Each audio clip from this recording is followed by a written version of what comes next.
हमारे चैनल को सब्सक्राइब करना ना भूलें। यहाँ हजारों कहानियां हैं आपके लिए।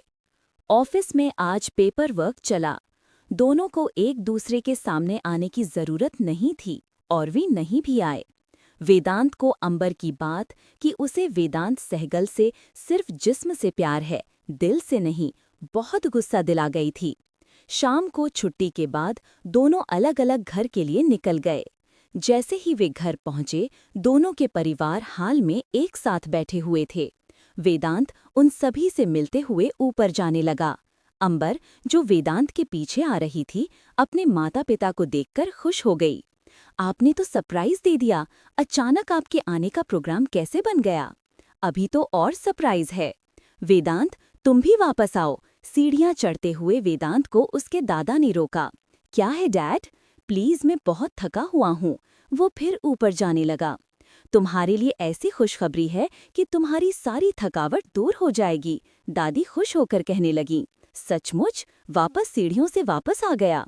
खुशखबरी क्या है? समझा, बीनू की शादी फिक्स हो गई, इसीलिए इतनी स्माइल कर रही हूँ, उसने बीनू से मजाक में कहा। उसके सामने ही अंबर अपने माता पिता के बीच बैठी हुई थी, मगर उसने एक बार भी उसकी तरफ नहीं देखा। अंबर को इस बात का पता था कि वेदांत कल नाराज था। वो अभी तक उससे गुस्सा था। सच में उसे उस बात पर पछतावा भी बहुत था कि उसे इस तरह से नहीं कहना चाहिए था। मेरा नहीं भाई, आपका। अब अंबर मेरी भाभी बनेगी। वेदांत के समझ में बात नहीं आई। वो उसके चेहरे की तरफ देखने लगा। अरे बेवकूफ, हम लोगों ने अंबर और तुम्हारा रिश्ता तय कर दिया। बताओ, सगाई का दिन कब रखें? क्या? दोनों अंबर और वेदांत एक साथ कहने लगे। आप क्या कह रहे हैं? उन दोनों को ही लगा कि उन्होंने गलत सुना। अब हम लोगों के सामने एक्टिंग करने की कोई जरूरत नहीं। तुम दोनों एक दूसरे को पसंद करते हो, इसीलिए हमने शादी फिक्स कर दी, उसके डैड ने कहा।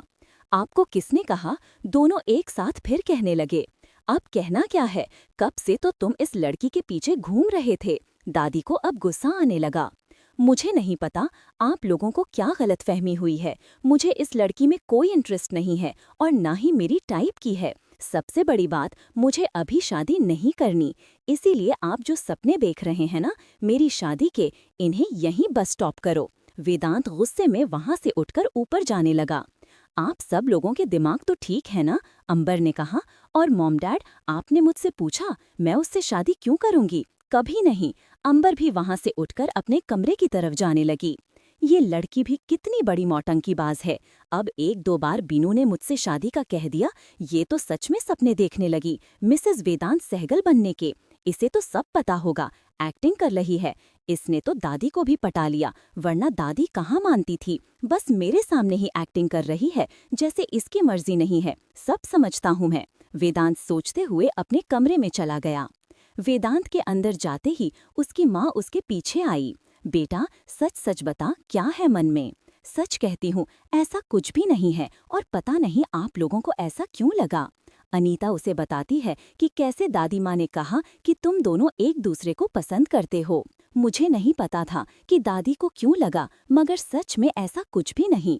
अनीता कमरे से बाहर आकर सभी को बताती है कि अंबर ने कहा है कि उसकी तरफ से ऐसा कुछ भी नहीं है। हो सकता है इन दोनों में लड़ाई हो गई है, 2-4 दिन में देख लेना, खुद ही शादी के लिए कह देंगे, दादी ने कहा। अंबर के माता पिता रात की फ्लाइट से ही वापस चले गए थे। अंबर बहुत परेशान थी, मालूम नहीं क्या हो रहा था उसके साथ। अगले दिन वो ऑफिस से छुट्टी लेना चाहती थी। आज ऑफिस में उनकी डील फाइनल होनी थी और वो ना चाहते हुए भी ऑफिस चली गई। वेदांत ने अपने ऑफिस पहुंचते ही अंबर को बुलाया।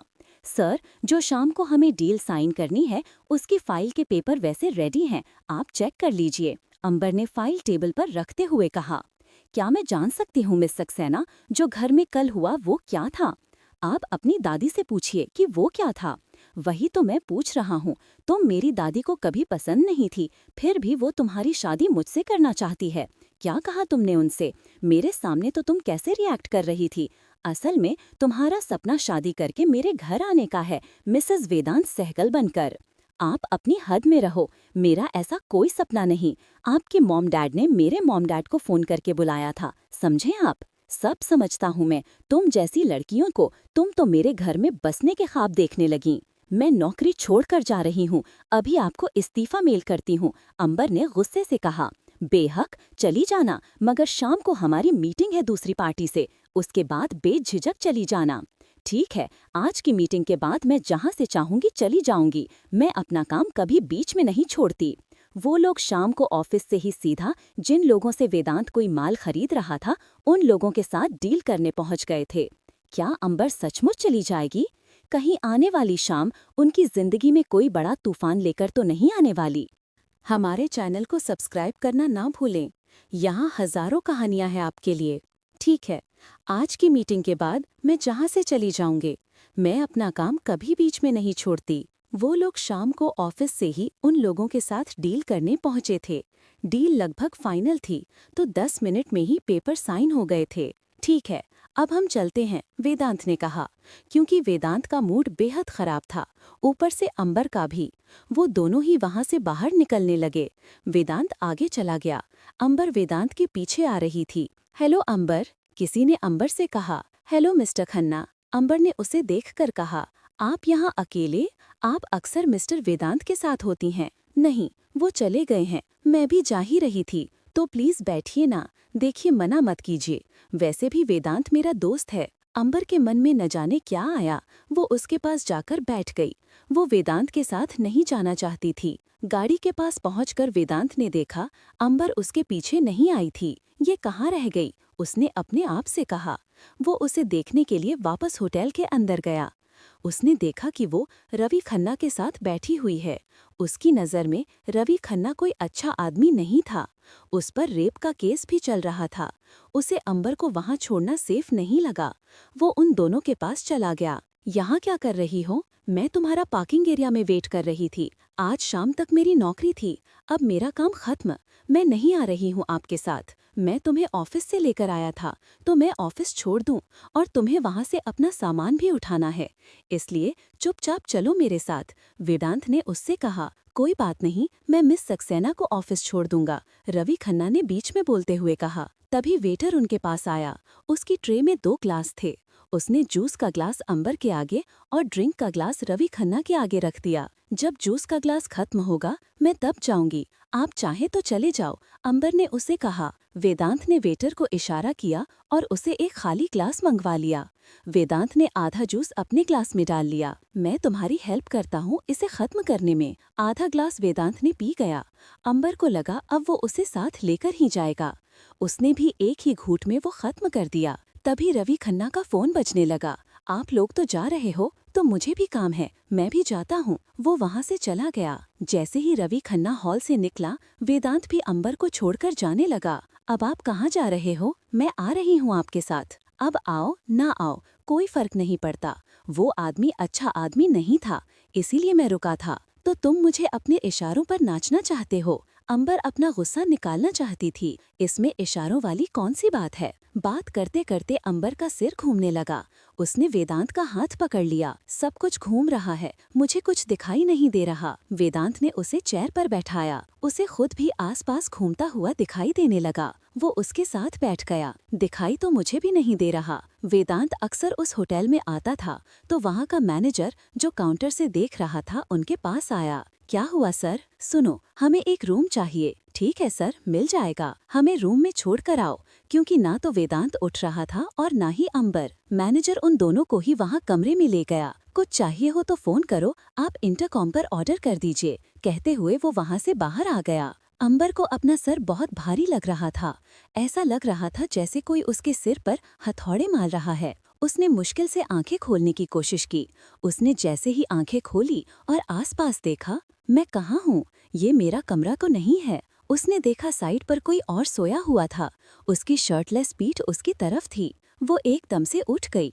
उसने अपनी हालत को देखते हुए अपने आप को ब्लैंकेट में कवर किया। एकदम से उसके दिमाग में रात वाली बात याद आ गई। मैंने जूस पिया था और आधा वेदांत ने। रवि खन्ना ने मेरे लिए जाल बिछाया था। मैं कितनी बड़ी बेवकूफ़ हूँ।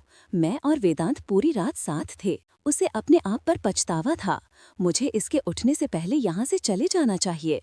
उसने अपनी आंखों में आए हुए पानी को साफ किया। ये तो है ही ऐसा, गलती मेरी है। उसे अपने आप पर बहुत पछतावा हो रहा था। उसका ऊंची ऊंची रोने का मन कर रहा था। वो अपने कपड़े उठाकर बाथरूम में चली गई। वो वेदांत का सामना बिल्कुल भी नहीं करना चाहती थी। वो वेदांत के उठने से पहले ही कमरे से निकल गई। होटल से बाहर निकलते ही टैक्सी ही और वेदांत के घर चली गई। उसने जाते ही अपना सामान पैक किया। अंबर ने जल्दी से अपना सामान समेटते हुए कमरे से बाहर निकलने लगी। सीढ़ियों से उतरती हुई वर्षा उसे देख लेती है। अरे बेटा, इतनी सुबह सुबह तुम कहाँ जा रही हो? अरे तुम रात घर नहीं आई और वेदांत भी रात बाहर था, वर्षा ने उससे पूछा। वर्षा अंबर के चेहरे की तरफ देख रही थी। उसकी आंखें सूजी हुई थी और वो बहुत परेशानी में दिखाई दे रही थी। मेरी सुबह की फ्लाइट है, मैं मॉम डैड के पास जा रही हूँ। उनका फोन आया था, बाकी सभी से तो मिलते जाते। नहीं, मैं फिर आऊंगी ना, मुझे बहुत जरूरी काम है। वो जल्दी से घर से निकल गई। वो नहीं चाहती थी कि उसका सामना वेदांत से हो। प्लीज मेरी सीरीज पर कमेंट करें और साथ में रेटिंग भी दें। सब्सक्राइब करना और स्टिकर देना याद रखें।